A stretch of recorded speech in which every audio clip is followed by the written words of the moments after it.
I'm Erik Fisher, the General Manager at Monte Creek Ranch Winery. Monte Creek Ranch is a historic property with generations of farming and ranching. It's a very authentic experience. It's a place that is very welcoming. The support for Monte Creek Ranch has been tremendous. We've grown exponentially in just a short few years. We started planting in 2009. We're already up to 15,000 cases and the sky's the limit.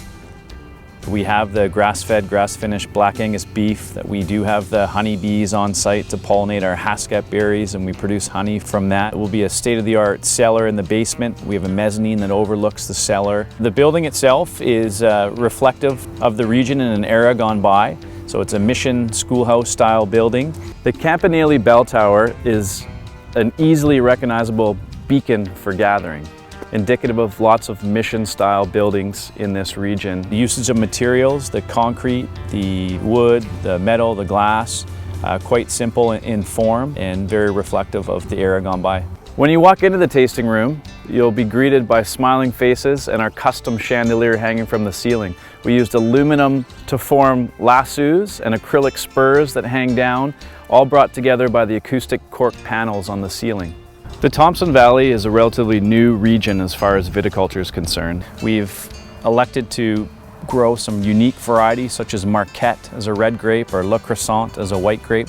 We think they have tremendous flavor profiles and just add more tools to the already deep toolkit here in British Columbia of wines that pair really well with food. We have a very arid and dry climate here, boasts over 2,000 hours of sunlight. We have a tremendous growing season with very little precipitation. We irrigate from the South Thompson River that rushes through our vineyards. A lot of times of the year full of salmon. There's a lot of rugged beauty here, the wild sage, the bighorn sheep, the bald eagles flying around. Very important to us to embrace the frontiersmen, the early settlers, the prospectors used to run these plains generations ago and built a hotel on the railway where Bill Miner boarded a train once upon a time in 1906 and performed what is known today as the last Canadian train robbery. We work quite closely with organizations such as the Kamloops Museum, the Archives Department. We've worked with other historians to ensure that our storytelling is authentic and accurate.